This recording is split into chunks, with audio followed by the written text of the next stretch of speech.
Yeah. In terms of importance, I would say to give like a quick, super scientific data point, I guess, if I just had to hypothesize, 75% of the horses that I see become sound just with the diet change. Wow. Like just with me going out and saying like, hey, you're feeding this, it's kind of like candy.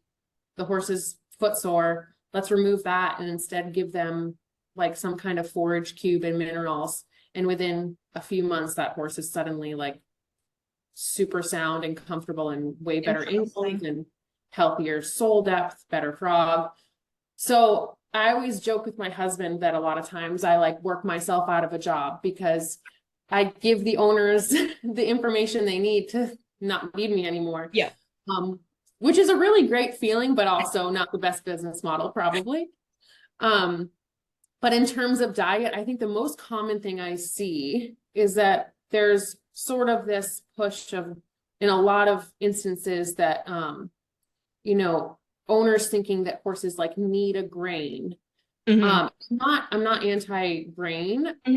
and I think that a lot of times that people are looking for these complete feeds or something that's going to provide their horse with all the nutrients they need. And that's not a bad thing to be looking for that. I just find that a lot of horses, a lot more than we realize, are incredibly sensitive to sugars and starches. Hmm. And of course, there are horses that are totally sound and don't have any issues, and they're eating grain and they're not having problems. And that's not really the demographic that I see. So Hmm. I'm not really talking to that.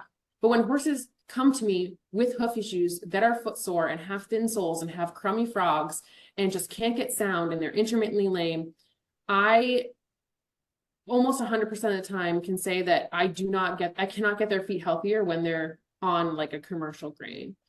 Um, so in those instances, getting them just like the lowest amount of sugar and starch possible, you instantly see a healthier wall start growing in at the hairline. And Interesting. then, yeah, and then the biggest thing that I see is low copper and zinc in the diet.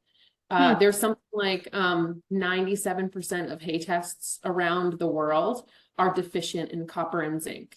And Interesting. yeah, and you know, the daily NRC requirements are kind of like, what is the bare minimum for a horse to survive? And Mm. so a lot of people in their grains, in their feeds, they're feeding the daily requirement. But if a horse has any kind of health issues, or if they have any kind of gut issues that Mhm. affects the absorption of these things, or if their water is super high in iron or manganese that competes with copper and Mm. zinc for absorption, they're not going to actually be able to utilize that copper and zinc to grow healthier feet. Hmm. It's kind of like the last place that it goes.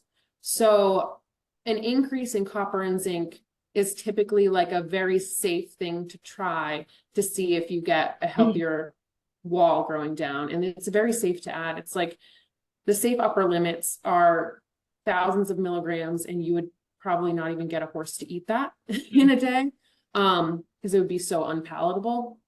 So yeah, if you had to focus on something to kind of like Google and look a little bit more into, I would say minor mineral balancing, and kind of minimizing sugars and starches for horses Mm. that have issues.